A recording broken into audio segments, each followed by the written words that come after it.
Hi everyone, today I'm going to be talking about the central dogma. The central dogma shows us how that DNA molecule we talked about can turn into a molecule called RNA, and then how that is used to make our proteins. Okay, so it's kind of that nitty gritty of how our proteins actually made.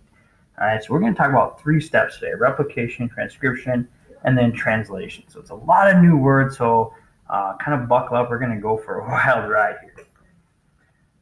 DNA replication, right? First step here. DNA needs to make copies of itself. It needs to make copies of itself because we make new cells.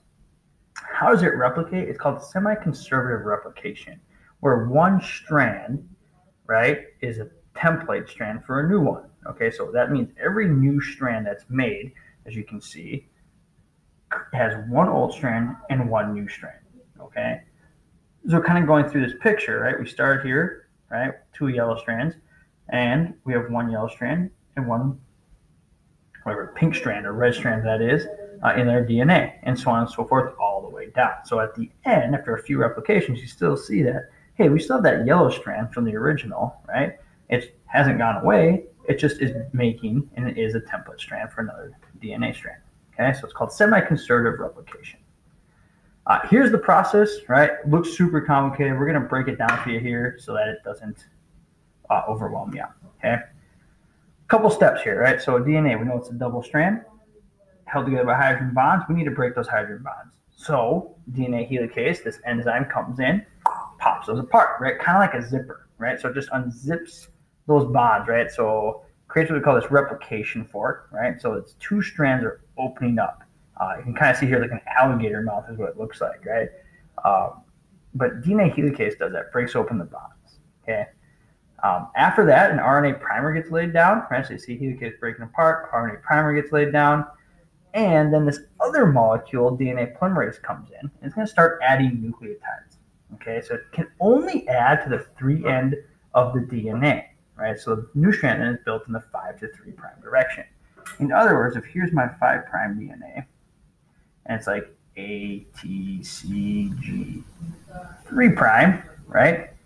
It's going to build it in the 5 to 3. So it only adds to this side. So this is going to add in that direction, and I'll add the 5, and then it goes C, G, A, T, 3 prime, right? So don't forget, right, that A's and T's and C's and G's pair up, right? That's from the last one. Are the strands identical? Answer the question. Yeah, they should be, right? So they should be identical because, again, DNA is complementary, okay? But DNA polymerase, there's that molecule. That's the one that adds, okay? And when it adds, wherever you see an A, it's going to lay down a T. Wherever you see a T, it's going to lay down an A, and so on and so forth. Okay, so here is a strand. I guess I didn't have to draw it, but I did. So 2 strands, right? They get added. DNA nucleotides get added in opposite directions. We have the leading strand, right? We can then just follow. So if this is our helicase molecule, right? I'll draw that here. That's our helicase molecule. It's going to unzip in this direction. The leading strand will just follow that as it unzips and go. Well, the other strand, remember, has to add in the opposite direction. So it's going to go that way. So as it's going, in our case, from left to right, okay, that molecule, helicase, is still unzipping that way. So we get what we call the lagging strand. The lagging strand then is replicated away from the replication fork in fragments, right? These fragments are called Okazaki fragments after the guy that discovered them. And then later those fragments are connected to create a nice whole neat strand. Okay. So here it is, right? You can see the leading strand, right? Leading strand right here, going in this direction, lagging strand going in the opposite direction, creating fragments along the way, okay? Just another picture of it in case you didn't like that last one. At the end of all this, DNA ligase is going to link the sections of DNA together and make it nice and neat, check for any errors, and kind of button everything up. So again, quick steps. DNA helicase unzips the DNA, primers get laid down, polymerase comes in where those primers are, starts adding nucleotides, A's to T's, T's to A's, C's to G's, and G's to C's. We have the leading strand, we have the lagging strand, and then at the end we have DNA ligase filling in the gaps, making it all nice and neat for us. The strand of DNA, right? So let's talk about this. What does it look like? Okay, so kind of looking at which way does it get laid down, right? So what direction, right to left or left to right, is DNA. Remember, it always adds in the 5 to 3 prime direction. So in this case, it's going to add the 5, and it's going to go from right to left.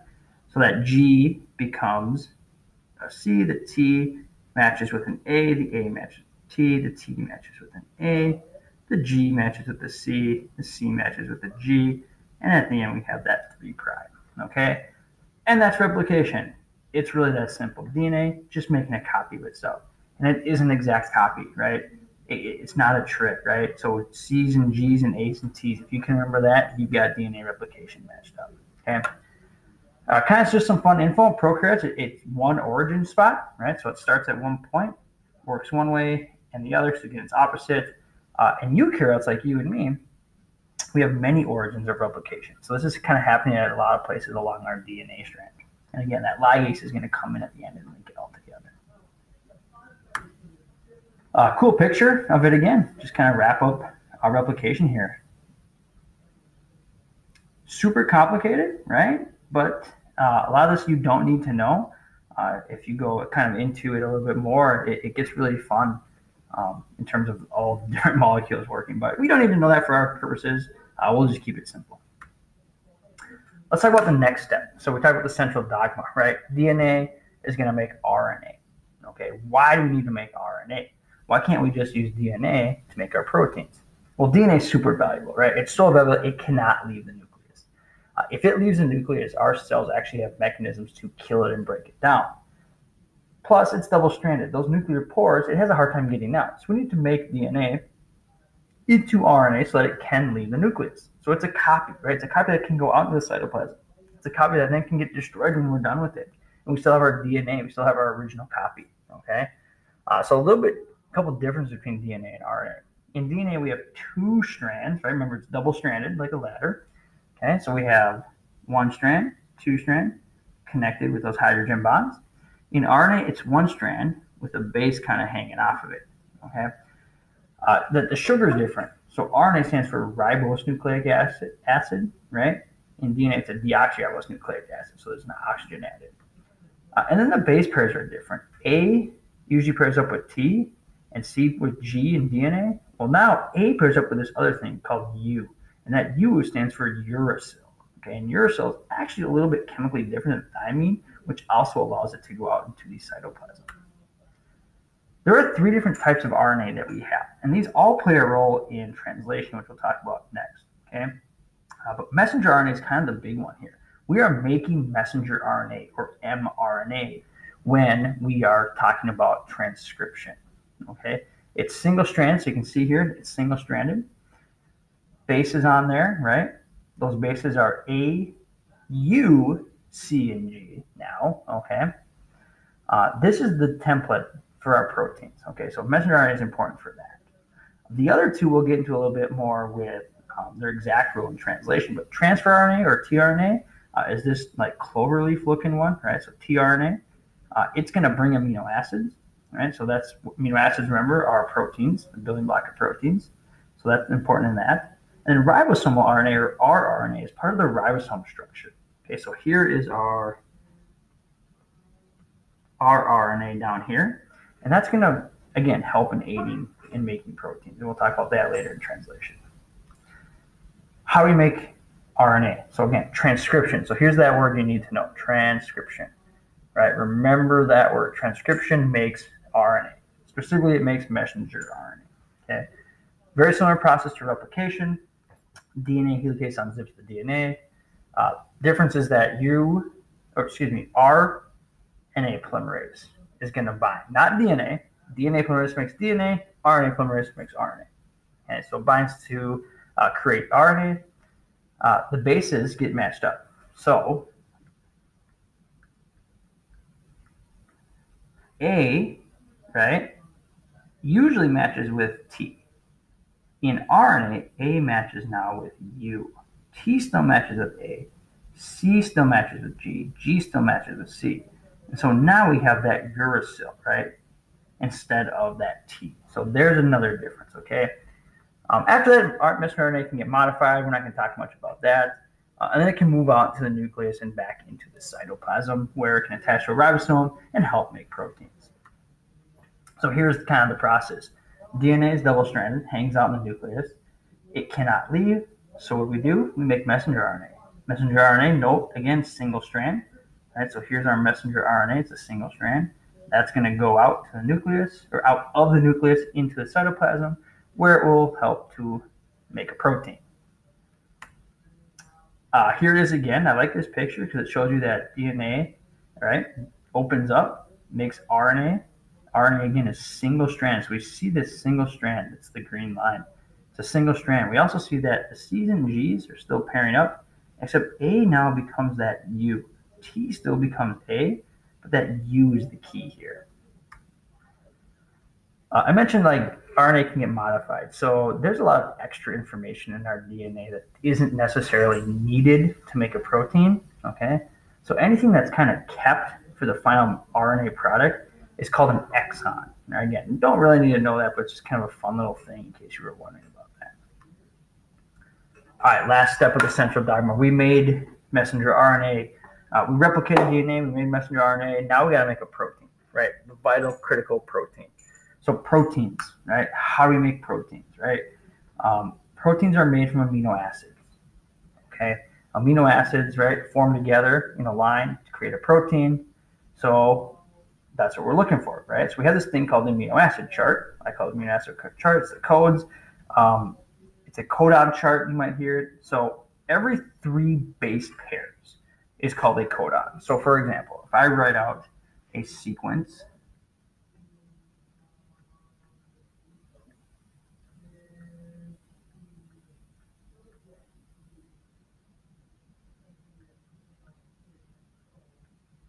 right, every 3 base pairs, I have 1, 2, 3 codons. So every 3 base pairs is a codon, okay? Those code for an amino acid, okay? Also note that I have a U in here, right, because we have RNA. RNA has U's, not T's, okay? So all but 3 codons code for an amino acid, okay? Those 3 codons code for stop codons. You can see right on our codon chart. Those are all stop codons, okay? So stop codons aren't actually amino acids. The first one, methionine, is a start codon. It still puts down a methionine. So how do you use this chart? Well, you have first base, second base, third base. Not talking baseball, talking about codons and the base pairs. Okay, so C, so here's my first codon. We're going to look at CAU. So my first base is C, so I find C here on the left. My next base is U, or A, excuse me, it's A. So I find C over to the A column, right? CA, and then I find U, CAU. It is histidine.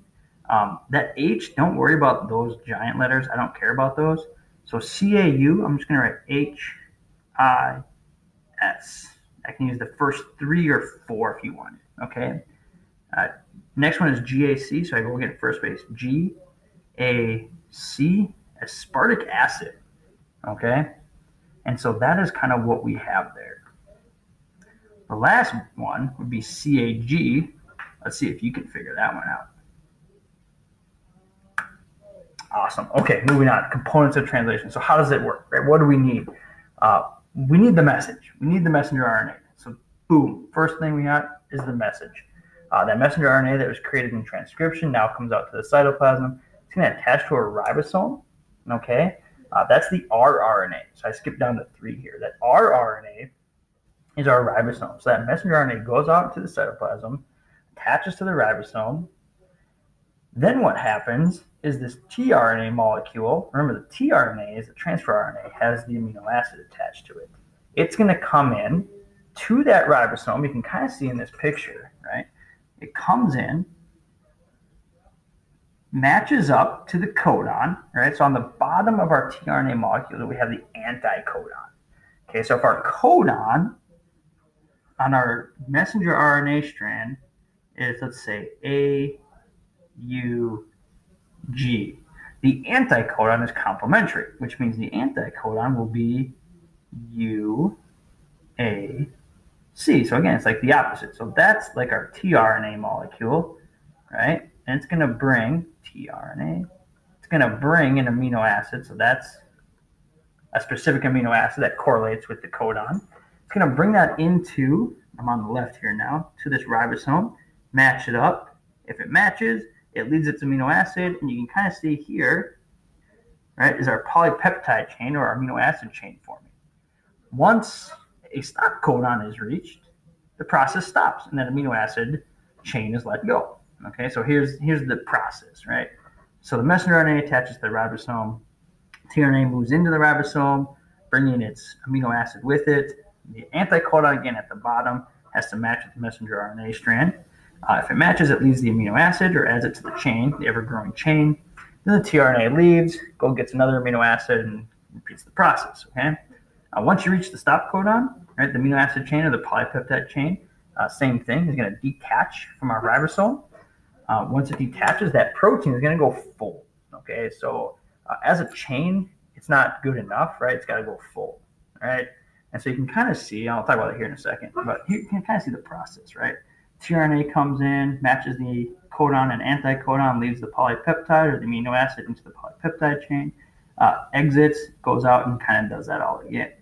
Kind of a cool picture because you can see up here we can have replication occurs in the nucleus, transcription occurs in the nucleus, right? That RNA, right, which was transcribed, now gets processed, leaves the nucleus, right, goes down, finds our RNA molecule or a ribosome, tRNA comes in, leaves its amino acid, and this whole process kind of keeps going on and on, right, whenever we need to make proteins.